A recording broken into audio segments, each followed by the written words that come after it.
বন্ধুরা, welcome to my new another blog. আপনারা সবাই কেমন আছেন? আশা করি আপনারা সবাই ভালো আছেন। এই ভিডিওটা ছিল শবে বরাতের আগের ভিডিও, তো আগের দিনের ভিডিও কিন্তু দেওয়া হয়নি। সরি, আপনারা সবাই কিছু মনে করবেন না, আমার বেবির জন্য আমি কিছু সহজে পারতেছি না। চলুন আজকে এবারকার শবে বরাতের আগের দিন কি কি করছি দেখিয়ে যে আমি গোসল টোসল করে রেডি হয়ে বসে আছি। আমার টুনটুন তো এখনো ঘুম থেকে উঠেনি, সে ঘুমাচ্ছে, এই তো ঘুমাচ্ছে। তাকে আমার দেখে অনেক ভালো লাগতেছে। আমার টুনটুনের সাথে আমার যতক্ষণ সময় যায় আমার অনেক ভালো লাগে। তো কি আর, আমার টুনটুন উঠতেছে না, তো আমি এখান দিয়ে নাস্তা খেয়ে ফেললাম। নাস্তা খাওয়ার পরে আমি একটু বসে বসে ভিডিও টিকটক করতেছিলাম। করার পরে দেখি এখানে আমার একটা ফ্রেন্ড চলে আসছে, টুনটুনের একটা আন্টি চলে আসছে। তো আন্টি এসে দেখে তখনও টুনটুন ঘুমাচ্ছে।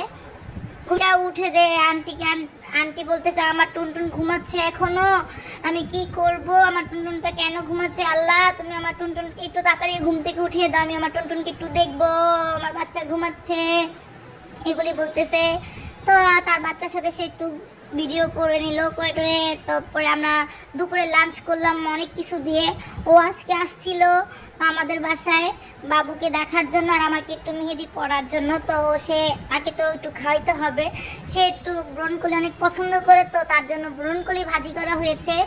তো ব্রনকলি দিয়ে সে ভাত খাচ্ছিল তখন। তো ব্রনকলি দিয়ে ভাত খাওয়ার পরে কিছুক্ষণ পর আমরা চা খেলাম দুজনে মিলে। চা খেয়ে গল্প করতে করতে এখন আমি তাকে বলতেছি আমার হাতে একটু মেহেদি দিয়ে দাও, কেন কালকে শবে বরাত একটু মেহেদি দিব।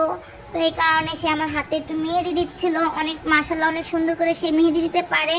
আমার হাতটা ভরে মেহেদি দিছে। এখানে দেখুন মেহেদি দেওয়ার পরে তারপরে এখানে আমার টুনটুন তখনও ঘুমাচ্ছে, ঘুমের থেকে উঠতেছে না। ও বলতেছে আমি চলে যাব, তারপরে কি আমার টুনটুন ঘুম থেকে উঠবে?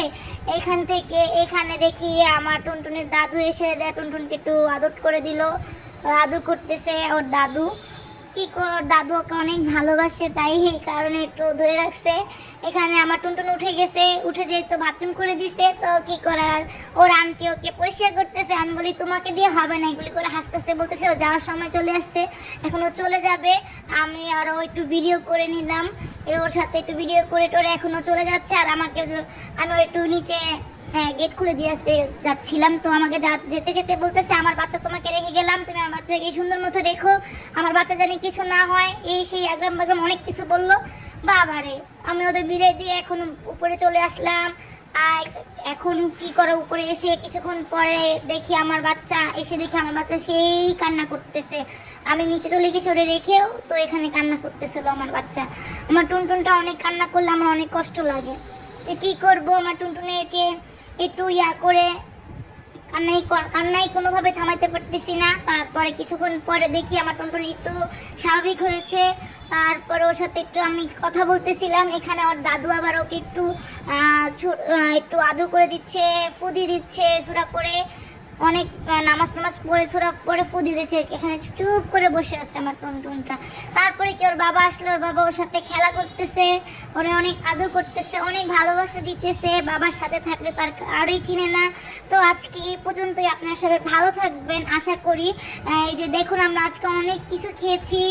আমার যেগুলি একটু মোটামুটি অনেক পছন্দ সেগুলি খেয়েছি।